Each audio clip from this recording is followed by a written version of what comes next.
সকালবেলায় ঘুম থেকে উঠে রাত্রিবেলা শুতে যাওয়া পর্যন্ত তৃণমূল কংগ্রেস আছে, জন্ম থেকে মৃত্যু পর্যন্ত তৃণমূল কংগ্রেস আছে।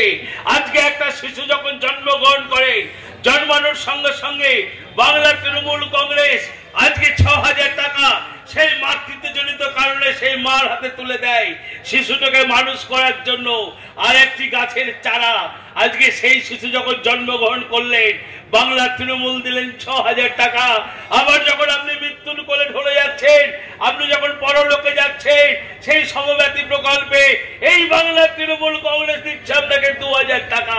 তাই জন্ম থেকে মৃত্যু বাংলার তৃণমূলই আছে আপনার পাশে, অন্য কোন রাজনৈতিক দল নেই। যে রাজনৈতিক দলরা আজকে যত নির্বাচন আগে আসবে, একটার পর একটা সভা বাংলার মাটিতে করবে কারা? नरेंद्र मोदी। ये मोदी सरकार की गारंटी, किसका गारंटी? मोदी सरकार के।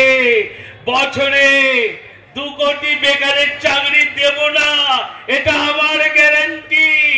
আমি 15 লক্ষ করে টাকা আপনাদের অ্যাকাউন্টে দিতে পারিনি, এটা মোদি সরকারের গ্যারান্টি। আমি বিদেশ থেকে বিজয় মালিয়াকে ধরে আনতে পারিনি, আজকে আমি মেহেল চোকসিকে নিয়ে আসতে পারিনি, এ আমার গ্যারান্টি।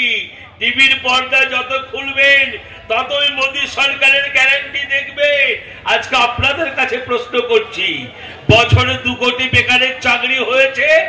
বলবেন হয়নি। আপনার ব্যাংক অ্যাকাউন্টে 15 লক্ষ করে টাকা ঢুকেছে? আপনার অ্যাকাউন্টে 15 লক্ষ টাকা ঢোকেনি।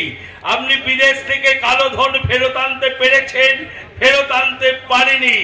আপনি বিজয় মালিয়া মেহেল চোকসিকে ধরে আনতে পেরেছেন? আপনি পারেননি। আজকে আপনি বলছেন মোদি সরকারের গ্যারান্টি। কিসের গ্যারান্টি? মোদি সরকারের গ্যারান্টি দেশে বেকার বাড়িয়ে দেওয়ার গ্যারান্টি। মোদি সরকারের গ্যারান্টি অর্থনৈতিকভাবে ভারতবর্ষকে পিছিয়ে দেওয়ার গ্যারান্টি। মোদি সরকারের গ্যারান্টি আমার দেশের মাতৃভূমি চীন দখল করে নেবে, তাকে কিছু বলবো না, এটা আমার গ্যারান্টি। এটাই মোদি সরকারের গ্যারান্টি। ৫৬ ইঞ্চি বুক আজকে শুকিয়ে ২৬ হয়ে যায় যখন চীন আমার জায়গা দখল করে নেয়। আজকে সেই মোদি সরকার যত নির্বাচন আগে আসবে, অমিত শাহ মোদিরা এই বাংলায় ঘুরঘুর করবে।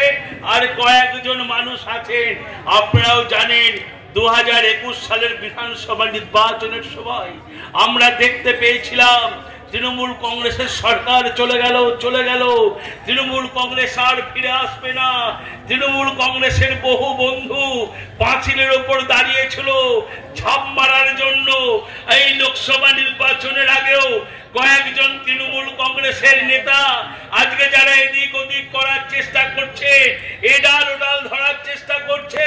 আরে অভিষেক বন্দ্যোপাধ্যায় বলে দিয়েছে, মমতা বন্দ্যোপাধ্যায় বলে দিয়েছে, যার যার যাওয়ার দরকার ভোটের আগে চলে যাও।